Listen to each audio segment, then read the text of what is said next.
first of all, we'll have Maryam Nisar. She's doing her MSc Biochemistry in AMU, and she'll be talking about the blood-brain barrier. And following her, we have Humaira.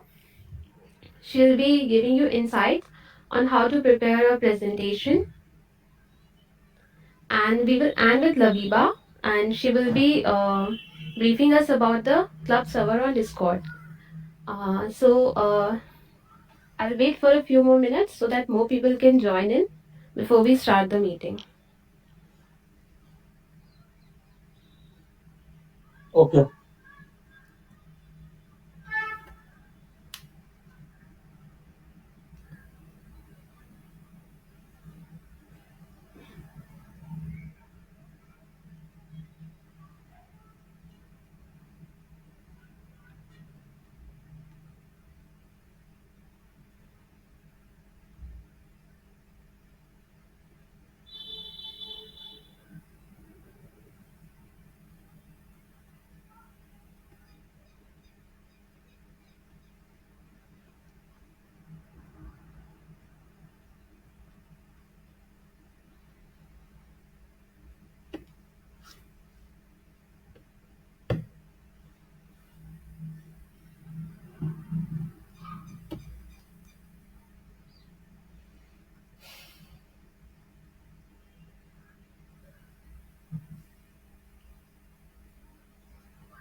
Okay, so by the time more people join in, let's talk about what a journal actually is.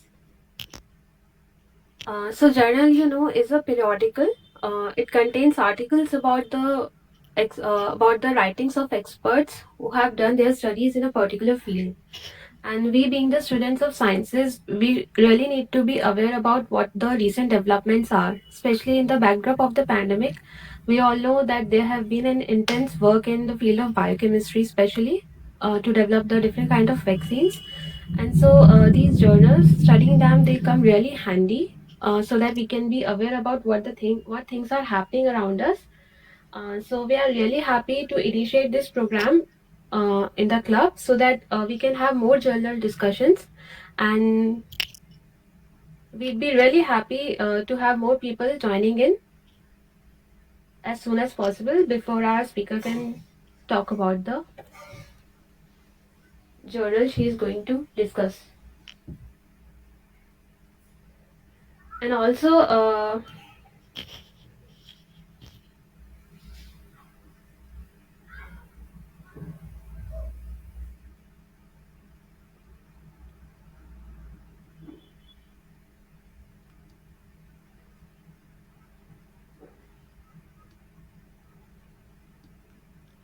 Humaira is also going to give us a walkthrough on how to prepare presentations.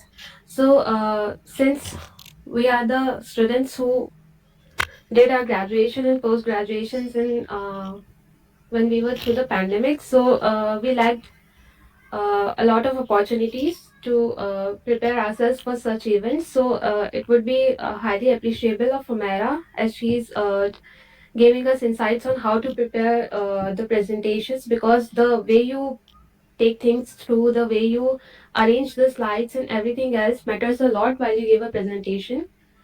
It builds your confidence. So today our event is going to be really enlightening for all of us. And since it's time now, I would like to request Maryam Nisar to start her journal discussion. It is about the blood-brain barrier and the focus ultrasound induced blood-brain barrier opening, and it is to treat the neurodegenerative diseases like Alzheimer's and Parkinson's and etc. So over to you, Mariam. I think we should get started now.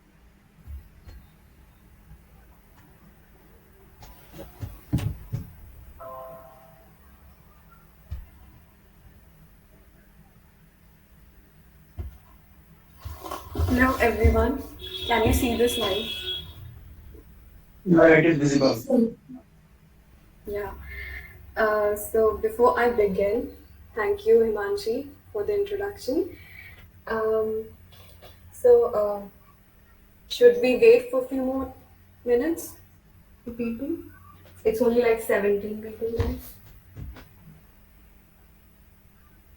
Okay, we can wait. Till then, you can start talking about few of the themes of neurosciences. Okay. So I want every one of you to interact and you can answer the questions. And at the end of this, I can take few questions. If I can answer that, or if I can't, then I will get back to you with that answer prepared. Because I'm not no expert in this field. I've only like done this in my graduation as a topic.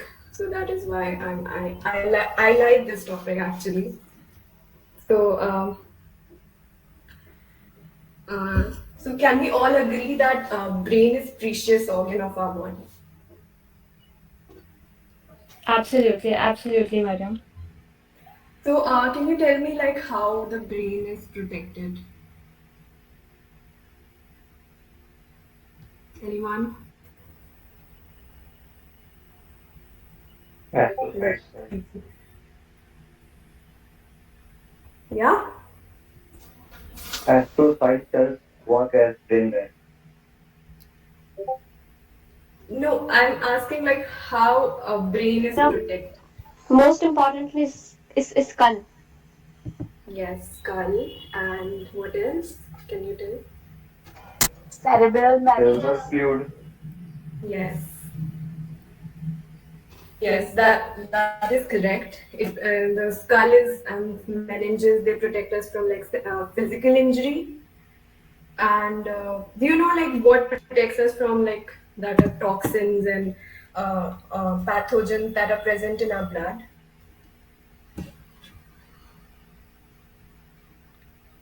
Does anyone know? No.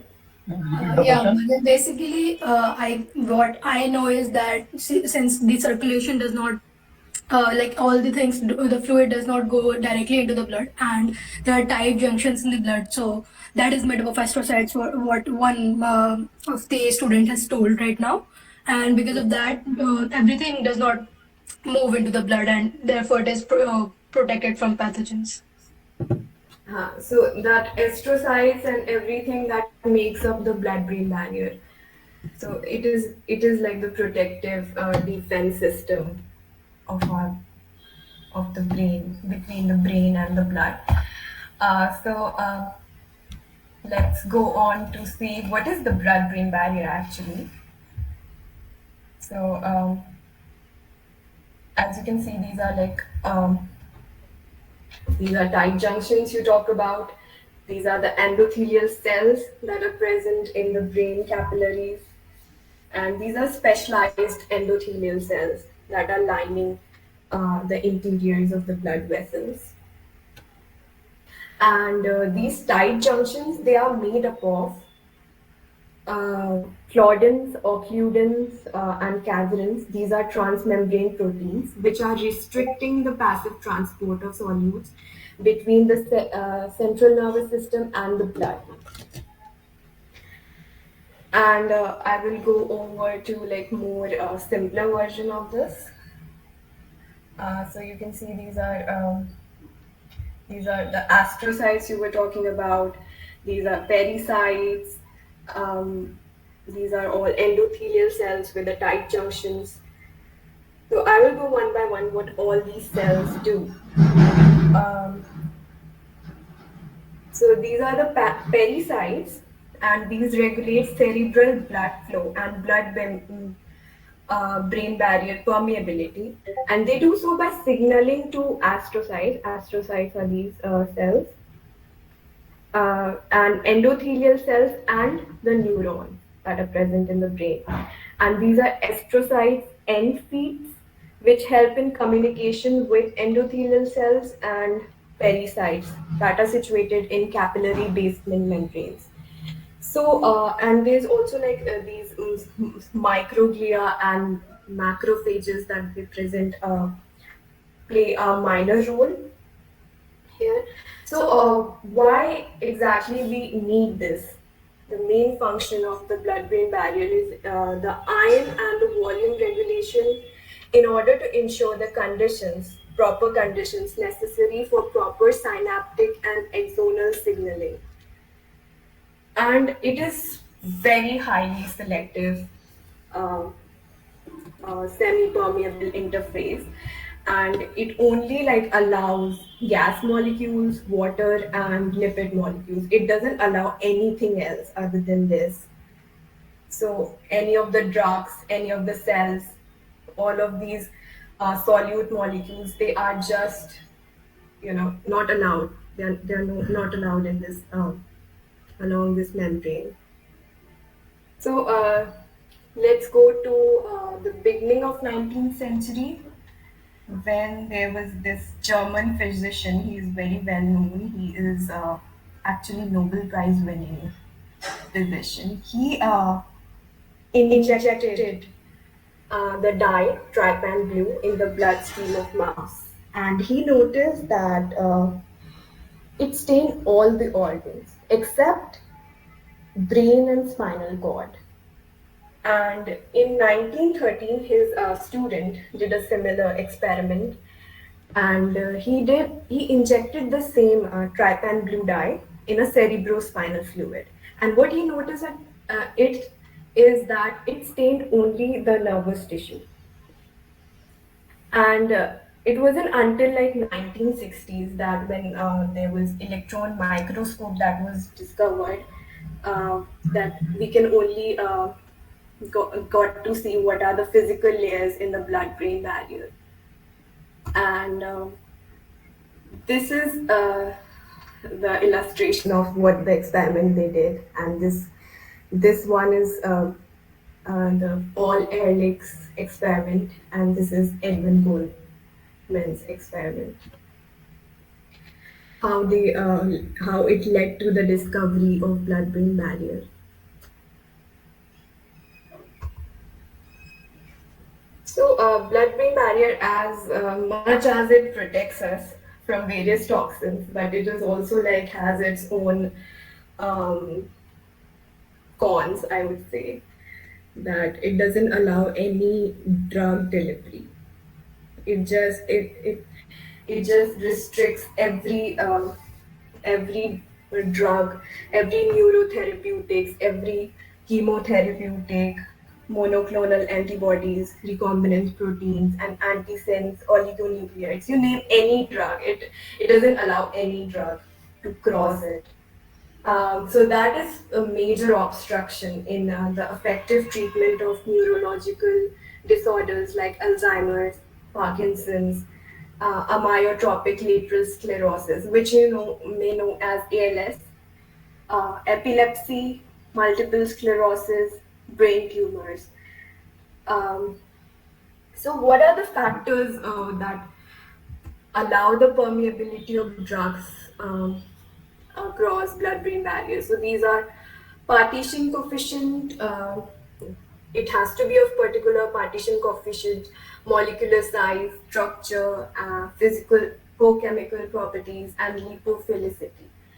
And as I said earlier, it restricts 100% of the large molecules and 98% of the small molecular drugs. So, drug delivery in brain is very much limited to the drugs that are small in size with molecular weight less than 400 Dalton and with high lipid solubility. And due to this reason, there is less than 10% of the therapeutic agents that for neurological disorders or psychiatric disorders that go into clinical trials, which is very less. How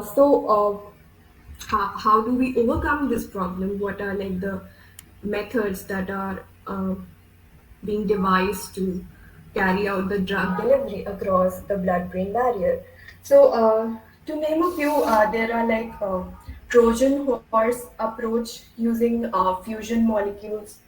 There is viral vectors. We use viral vectors to transport genes into the brain, and there's also an approach that is used. to deliver drugs to the brain intranasally via olfactory or trigeminal nerve pathways. But the major breakthrough emerging technique which I would discuss here is MRI guided focused ultrasound. And while I say it's breakthrough because it is non invasive and incision-less, so it's not painful at all. So, so this technique has been like tested for decades for thermal tissue ablation of brain tumors, and it was only in 1996 that Kullervo Heinonen he and his associates they demonstrated how MRI guided controlled um, focused ultrasound on a particular brain tissue of a rabbit of a, of a rabbit led to the reversible opening of blood-brain barrier. So, how do they approach this technique? What they do is they use these preformed microbubbles. They administer these preformed microbubbles intravenously before this procedure, and this leads to a reduction in neuronal damage due to high intensity of these sonic energy waves that are used in ultrasounds. So these microbubbles are very small. They are 1 to 10 um, mi- uh, micrometers, and they are these micro bubbles. They are like so small. They can also act as a drug delivery vectors and also as ultrasound imaging probes. So you can see like in the real time what all is going on in the brain, and it is this technique is very like precise. Like this is um, you can have like real time feedback what is going on inside the brain. And the way it is like we call it breakthrough because it requires like very less hospital stay, and the patient recovers very quickly, like in within weeks or so. And there's also like no bleeding. Post operative complications are very less. And uh, so it is very successful, and there is a lot of clinical trials that are going on nowadays to check for the efficacy of focused ultrasounds. So you can see here, this is like a normal brain. What happens in a normal brain? This is, if you can see my cursor, please say, can you see my cursor? Yes, Maryam. Okay, so these are drug molecules, and you can see these drug molecules are in a bloodstream. They are not, they cannot go to the other side. That is the brain. So it is almost like impermeable, and that is the main obstacle for them. Now, when we use focused ultrasound, so we are focusing all these um, waves on a particular precise region on a brain. So what they do is they transform the kinetic energy. They transform the kinetic energy traveling acoustic waves to local micro environment due to high compressibility. And the depending upon the size and the acoustic power levels, now the micro bubbles they kind of like oscillate. You can see these micro bubbles, they are oscillating and they are exerting stress on endothelial cells, which are changing they're disrupting their membranes, they are changing their membranes, and they are disrupting the tight junction. So it is opening like transiently, and this transient disruption is lasts for 4 to 6 hours. And during this time you can successfully deliver the neurotherapeutics drugs during this time. So let's move to how the procedure of FUS is performed. So it is very similar to how MRI is performed. Actually, so the helmet, this is the patient, and the helmet is fixed on over the head. It is about 30 centimeters in diameters, and these are ultrasound transducers. Is a phased array transducer system of 1024 elements, and they are targeting this specific brain region. uh, and they use real-time feedback for monitoring and intraoperative image guidance.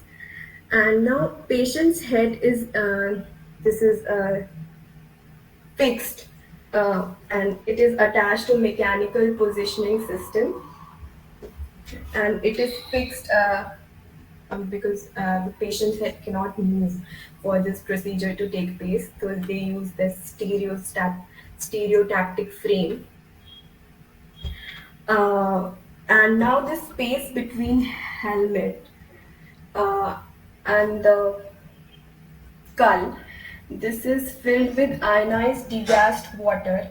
And what do this do is it is used for rapid progression of waves, and it also prevent the excessive brain tissue heating, because excessive heating can lead to tissue ablation, and it can cause like damage to specific regions of brain. So that is why it is used. Now, like certain application of FUS is used in the treatment of these neuro degenerative disorders. So, as you know, like in Alzheimer's, there's accumulation of extracellular uh, plaques and intracellular neurofibrillary tangles, and it can lead to various neurochemical and metabolic disturbance, and that eventually cause like neuronal degeneration and cell death. So what they did first was, as any study they did in transgenic mouse models, and in which ultrasound was used to deliver antibodies against amyloid and tau protein, and it was observed that there was significant reduction in the pathology, and there was positive impact on a memory performance. And then there were further studies were conducted uh, causing blood-brain barrier disruption by focused ultrasound, and they were seen to reduce plaques, and they triggered neuronal plasticity, and they prevented any spatial memory deficits. And the first ever human clinical trial was only performed like recently by Lipsman and his team on a group of 3 men and 2 women in the age group of 50 to 58 years with mild to moderate Alzheimer's disease. And it was performed at Sunnybrook Health Sciences Center in Toronto, Canada, with 3 separate cycles. And they also observed the change in beta amyloid fluorabatin positron emission tomography, that is PET scan. And this trial proved to be very safe and effective, and it has a potential for future use. And the second is ALS. ALS, as you know, uh, the is amyotrophic lateral sclerosis that leads to progressive degeneration of upper and lower motor neurons. And it is characterized by excessive secretion of glutamine neurotransmitters that is very toxic to motor neurons. So first ever human trial was conducted by Abraho and his associates at Sunnybrook Health Sciences at University of Toronto, Canada in 2018 on 2 men and 2 women in an age group of 56 to 70.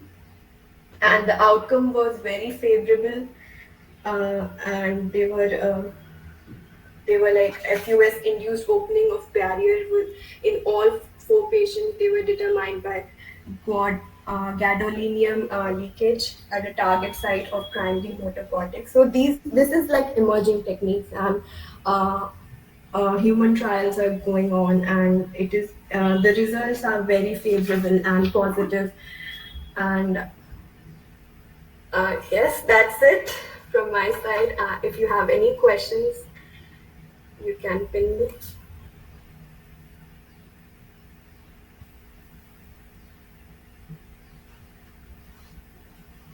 Hello.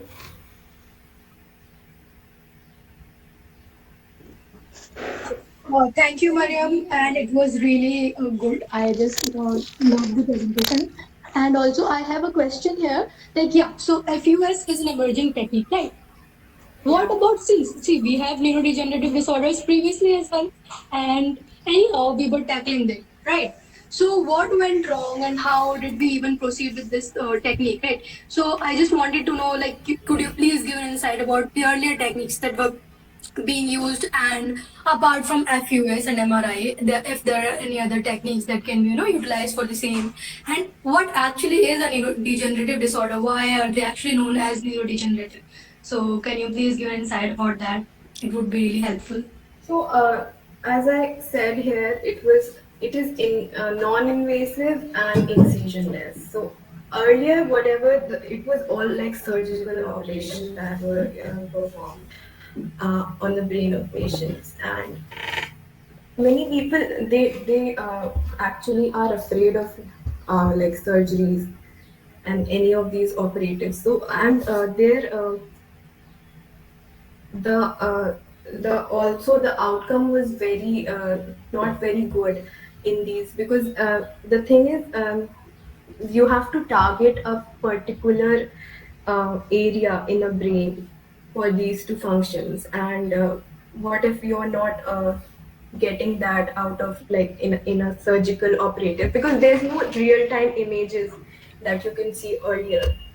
Right now with this technique, you can see like what is going on inside the brain, and you can like clearly operate on a patient. And in this also, it is this technique is patient is also like patient is not unconscious in this technique. It's conscious, and he can observe what is going on his brain in real time. So I guess if that answers your question of Yeah, what yeah, else. Mariam. Yeah, that was it. Thank you.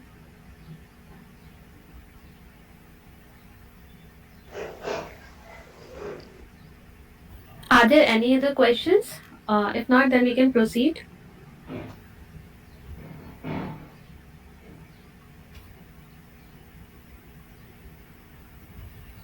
I guess no questions are there. So can we proceed further if no questions are there? Yeah, I will stop sharing it. Okay. So thank you, Mariam, for a beautiful insight on a blood-brain barrier. And now I would like to call upon Humaira Mariam for insight on how to make presentations, why presentation is very important. We all know, like, whenever we are going to present a project or anything, presentations are something which are making a very impactful thing on the audience. So presentations actually represent us, how we are well prepared, how we can make the audience much more confident, like, on the topic. Because if we are confident, our presentation is good, then only the audience is going to get everything. So now I would like to ask Humaira to start. So over to you, Humaira. Yeah, hello. Thank you, Himanshi, for the intro. And like she said, uh, presentations are really important, and the way you structure it, the way you present it, has an impact on the audience. So, first off, giving presentations and public speaking and communicating your ideas, it's a skill. So anyone can develop it with practice. So the way how should you give a presentation, how should you prepare a presentation? First off, like if I start off saying that Hello, my name is Humaira, and I'm going to teach you or tell you about how to give a presentation, the visuals, the audience, the structure. That is exactly how you don't want to start a presentation, by stating the obvious, by reading out of your slides. You don't want to start giving a presentation by making your audience feel like they can't suddenly read. Right, your audience is perfectly able to read, and they already know what your name is and what your topic is. Don't waste time on that. Also, don't read off of your slides. Okay, so like, don't start reading it. Like I already said, your audience is able to read on their own, right? And don't use large bodies of text. What do I mean by that? Well, this. Don't do this. Okay, please don't do this. Don't write huge amounts of text on your slides. If I present to you a large body of text in my presentation, what the audience will think is, okay, what do I do right now? Do I listen to what she's saying, or do I read the text? And trust me, everybody would prefer to read the text, because nobody wants to hear what you're saying, because, well, I'm just kidding. Don't confuse your audience like that. Don't use large bodies of text, first off. Okay. And also, instead of using large bodies of text, you can use simple images. You can use simple images that convey whatever it is that you're trying to tell the people, right? You can convey your ideas through that. And don't use too many of them. Okay, don't go overboard with the images as well. Like if you use one image over here, it's good, it's great. Two images over here, that's good as well. I can manage it, I can understand, I can navigate through it. Like something about labs and something about growing plants or something, right? But if I go overboard with it, it's like, okay, look over here, then look over there, and then now look over here, now look over here, and I'm like going, what is going on over here? What am I supposed to focus on? So don't do this either. Focus on one image. And also, if you notice, I mentioned in the caption of every image the source from where I took it. So make sure you cite the person who made these images, who is the owner of these images. Don't do copyright infringements. Okay. And so have a simple background, right? Use a plain black or plain white background. Or if you are using some colors, you want to make it a little bit fun, you can use a muted color, a bit dull shade. You don't want to your presentation to be too bright, because it's gonna distract the audience, and it's not gonna help you get your points and your ideas across. Because if you're giving a professional scientific presentation, your main focus should be on the idea itself, and the slides, the presentations should be a tool with which you are giving your ideas. Your slides should not be working against you by using crazy colored backgrounds and really eye-catching stuff. You think it looks good, but trust me, it doesn't. Keep it simple, right? Have a simple background, and also use simple fonts. Use very simple fonts. Don't go crazy with that, having cursive fonts and other stuff. And also, don't use weird color combos like this one over here. Like it's hurting my eyes to see this bright red, and then you write it with bright yellow, and notice the font over here as well. It's really unprofessional over here. And don't do this either. Okay, like I have nothing against these colors, but it's just not working over here. Also, please don't do this. Like, I don't even want to look at it, whatever is written over there in that color combo. So make sure that the colors that you use are easy to read, easy to look at, because again, your goal is to get your point, your ideas across, and not to distract the audience, right? So these are examples. And if you notice over here, you can also see the alignment is all over the place.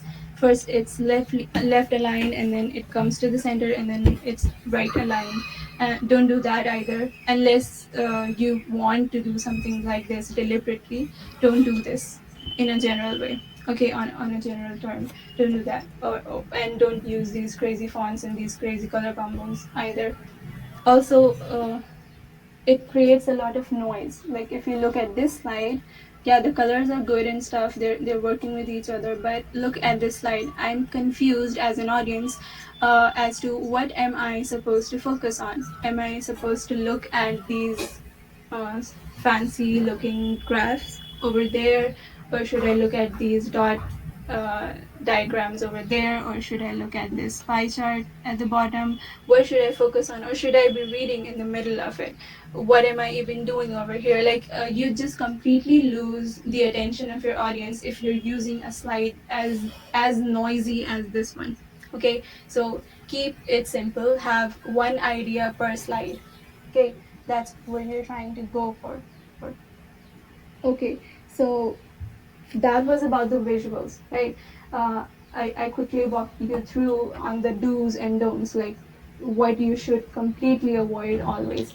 Now, apart from the visuals, you also need to know who your audience is, right? You need to know who you are talking to. Are you talking to professionals, or are you talking with your peers? Or are you talking with the general audience to whom you should be elaborating certain terms and certain scientific jargons? Should you do that, or should you go straight to the point? What is it that your audience needs to know, and what is relevant for them? And for example, right now I'm talking a lot casually than I would with a teacher. Right, I won't talk with a teacher like this. I'm talking really casually over here with you guys because this is a student to student interaction, right? And the presentation just before me, which Mariam gave, it was a very serious professional style of presenting because her ideas were about a certain scientific topic, a certain scientific breakthrough, and that required a certain professional way of presenting it, right? But right now, I'm just giving you a walkthrough of how to do things and how to not do things. So my style is different. So the audience and the context in which you're talking matters a lot. Also, you should know what your goal is, right? You know your audience, you've taken care of about the visuals. Now you should know what is it that you're trying to achieve with your talk, with your presentation. Are you trying to inform people that a certain an idea has come up, or certain breakthroughs have been reached? Are you trying to inform them, or are you trying to persuade them? Are you trying to instruct them into certain things? Like, do you want to give a stepwise direction to some regarding something, or are you trying to get come to a collective decision about something? What is it that you're trying to achieve through your presentation? That matters a lot as well. That would dictate the way you go about your presentation. And also, so now that you've decided what is your goal and who is your audience, you would know how to structure your presentation, how you should start, how you should stop, right? And also, speaking of structure, it is always a good idea to finish where you started. Okay, like loop it at the end, go back to where it all began, right? And also, it is a good idea to go from the general to the specific and back to the general. What do I mean by that? Like, for example, Miriam talked about how the brain is a precious organ and how it is protected with different ways and layers and coatings and all of that, right? She took you all from the general, right, which everybody knew, and then she led you into the specifics of the FUS techniques of treating different brain disorders and all of that, right? She went into the specifics. She talked about all of that, and then a good way to end it would be to go back to the general and basically tell the audience why should they care about your idea. You have to tell them what is the application of your idea, what is the impact of it, why should the audience care about it, and why should it now be a general info for them as well. Okay, so that's a good way to structure your talk, from the general to the specific to the general again, right? And then, so over here, that's about it. Like, that's what I wanted to talk to you about. A very general basic must know tips and techniques about how to give a presentation. Now you know what the visuals are, what I'm talking about when I say the visuals. Now you know what I'm talking about when I say the audience, and you know how to generally organize and structure your talk, right? So that's where I began, and that's where I'm trying to end. And also, so over here, before I leave you, there are certain things, like certain tools and resources that you could use to make your talks more interactive. Like you can create your own diagrams. Like sometimes we don't get diagrams specific to what we are trying to talk about, what we are trying to represent. So it's really hard to get them. So you can make your own diagrams using applications like BioRender. BioRender is like the easiest way you can make certain things because they have pre-drawn images and tools and all of that stuff, so you can use that. That's like anybody can use it. Then you can always draw your diagrams on Photoshop and Krita, but you do need some skills for it. You do need to, like, get around with the software and understand how brushes and layers and all of those different tools work. So it's a bit technical over there, but if you figure that out, that's also a good way to create your diagrams and show your ideas better. And also, keep your animations simple and relevant if it's absolutely needed, right? Don't go overboard with the animations. What do I mean by that? Well, like this. You did not need to add the bonus tips heading with a bounce animation, okay? You did not need to do that. Also, you did not need to do this, what I just did over here, right? And wait for it, this is the most like craziest animation I could find. Like, you did not need the arrow to appear from fireworks. Okay, so don't use unnecessary animations and keep it relevant and keep it simple. Okay, and of course you can always use different websites and resources to get pre-made templates if you're going for that. Although I would encourage you to make your own slides from scratch, that would be better. You would have better control over it. But if you don't have time and you need some templates, you can always go on Canva, or you can use Genially. I prefer Canva over Genially, but it's your choice. You can use any of these for templates, and I'm sure there are other resources for it as well. So that's all, and that's about it. That's what I wanted to show you. And if you want to see an example of what I mean by drawing your own diagrams, I can show it to you on a bit of a technical slide. If you want it, I'll wait for your response. Do you want me to show certain diagram examples? I drew myself on Krita. I could show you that. Yes, Humaira, you can go ahead. Okay, yeah, and if anybody has any questions regarding these slides, I'm open to that as well.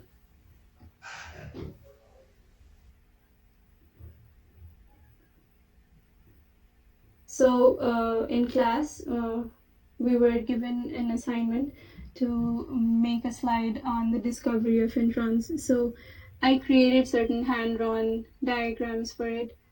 Okay, so if you can see over here, this diagram, I drew it myself, and this was all technical stuff, right? Experimental stuff. And then I included these hand-drawn diagrams to show it in a more simplified manner from this to this, right? It was a lot more easier for me to present my idea, and like these are all already simple, but I wanted to further simplify it. So I made these diagrams myself. I drew it. So I can show you Krita, walk you through with it a little bit, but or maybe we can have a different workshop for that. So these are certain examples of it, of the drawings that I made. And okay, I'll just show you. Sec.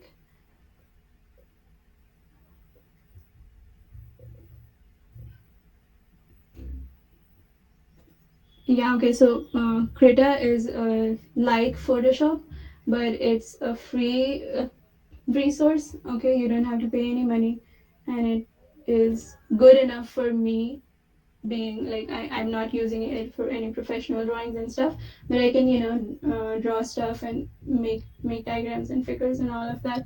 So that's good, right? uh, I can use different types of brushes over here and different tools from there and make my diagrams like the one I showed over there. I can use a different template, create a new one, right? And I can draw over there. Use any colors I want, use any tools I want, any shapes I want, all of these things. So it's a good way to present your ideas better. Okay, so that's about it, and that's how you should go about with making your presentations. Always keep it simple. Use images, show it more than reading it out of the slides, and pay attention to the visuals. And also know who your audience is. You want to meet them at their level. You don't want to go using too many technical terms that they don't understand it, and you don't want to oversimplify it that they feel like they're in school all over again. Okay, so thanks for joining. I'll stop here. Thank you, Mera. That was really nice. Like as you said, presentation skills are very basic, but it is something which is make you to stand out of the crowd because apart from your idea, the way you are delivering it, the way the audience are getting it, it is also very important. And presentation is something which will